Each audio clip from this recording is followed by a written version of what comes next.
আপনার সেটা হলো বিকাল অবধি এখন পর্যন্ত প্রকাশ করে নাই কারা হত্যা করেছে। সিসি ফুটেজ, ভিডিও এগুলা দেখে আইন শৃঙ্খলা রক্ষাকারী বাহিনী এদেরকে গ্রেপ্তার করা হয়েছে। অ্যাডভোকেটকে যাকে মারা হয়েছে আর কি, উনি প্রসিকিউটেড ছিল, আপনার রাষ্ট্রপক্ষের প্রসিকিউটেড ছিল। আমরা আমরা এটাকে বলতে পারি যে যেভাবেই হোক এটা একটা বড় ভাবে পরিকল্পনা করে ওনাকে হত্যা করা হয়েছে। আমরা এই হত্যার তীব্র নিন্দা জানাই। হ্যাঁ, এটা একটা বিষয়। আরেকটা বিষয় হলো ইসকনকে নিষিদ্ধ করার যে বিষয়টা, গতকালকে যে ঘটনাটা আপনার চট্টগ্রাম যে কোর্টে যে ঘটনাটা ঘটেছে, আপনার সেখানে ধরেন তাদের আপনার ধরেন ওখানে যে ওনাকে মামলা হিয়ারিং অবস্থায় যেখানে আপনার মাইনরিটি কমিউনিটি ওখানে প্রটেস্ট করছিল, আপনার ওই জায়গাতে ওনাকে নিয়ে যাওয়া এবং হলো এইটাকে ছত্রভঙ্গ করার জন্য আপনার আইন শৃঙ্খলা রক্ষাকারী বাহিনী আপনার ধরেন শক্ত হাতেই আপনার ধরেন ওটা ইয়া করছে, এবং ওটা থেকেই আপনার সম্ভবত এই যে আজকে গতকাল রাত পর্যন্ত এই যে চারপাশে এই চট্টগ্রাম শহরে যে হামলা বিভিন্ন জায়গায় বিভিন্ন ভাবে অ্যাটাক হয়েছে আপনার। তো সেটার আমার যেটা মনে হচ্ছে যেটা হলো আইন শৃঙ্খলা রক্ষাকারী বাহিনী তারা ফাইন্ড আউট করবে who are the killer of the advocate. হ্যাঁ, এটা হলো তাদের দায়িত্ব। এটা তারা ব্রডকাস্ট করবে মিডিয়াতে কারা এর সাথে জড়িত। অলরেডি 6 জনকে গ্রেপ্তার করছে। আমার মনে হয় যেটা শুনলাম যে আওয়ামী লীগ ছাত্রলীগের সংগঠনের তাদেরকে আপনার গ্রেপ্তার করা হয়েছে। হ্যাঁ, এটা বলা হয়েছে আপনার, কিন্তু নাম প্রকাশ করা হয় নাই। তো আইন শৃঙ্খলা রক্ষাকারী বাহিনীর উচিত তাতে নাম প্রকাশ করা, তাহলে বিষয়টা ক্লিয়ার হয়ে যাবে। এটা একটা বিষয়। আরেকটা বিষয় হলো আপনার ইসকনকে নিষিদ্ধের বিষয়। এখন ইসকন একটা ইন্টারন্যাশনাল অর্গানাইজেশন, এটা বেসিক্যালি আপনার এটা হচ্ছে আমেরিকাতে প্রতিষ্ঠা হয়েছে এই অর্গানাইজেশনটা।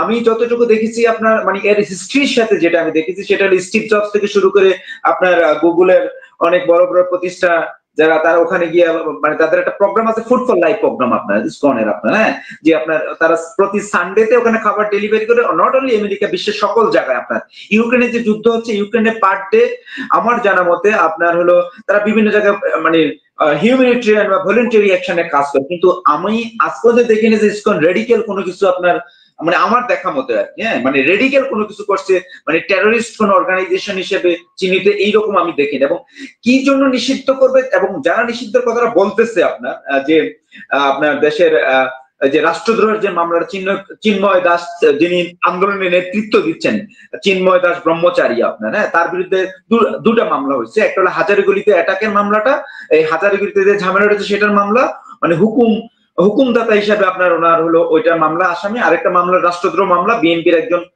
কোতোয়ালি থানার একজন কর্মী আপনার একজন সদস্য আপনার মামলাটা করেছিল আপনার। ওই মামলাটা উনি সম্ভবত বেইল নিয়েছে আপনার, হ্যাঁ, রাষ্ট্রদ্রোহ মামলাটা।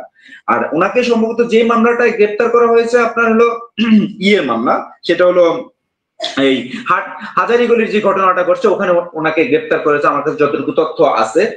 তো এখন যে বিষয়টা দাঁড়াচ্ছে যে ইসকন থেকে ওনাকে বহিষ্কার করা হয়েছে আপনার, হ্যাঁ, ইসকন সংগঠন থেকে বহিষ্কার করা হয়েছে। এই কথা ইসকনের যে আপনার প্রেসিডেন্ট বা সেক্রেটারি আছে চারু দাস ব্রহ্মচারী, ওনারা অনেক আগেই ঘোষণা করছে ইসকনের সাথে তার কোনো সম্পর্ক নাই, উনি ইসকন থেকে বহিষ্কৃত আপনার। তো সেক্ষেত্রে আমি এখানে রিলিভেন্টটা খুঁজে পাচ্ছি না যে ইসকনকে নিষিদ্ধ করবে আসলে কারণটা কি, মানে কি কারণ, কি ম্যাটেরিয়ালস এর কারণে ইসকন কি কোনো টেররিস্ট অর্গানাইজেশন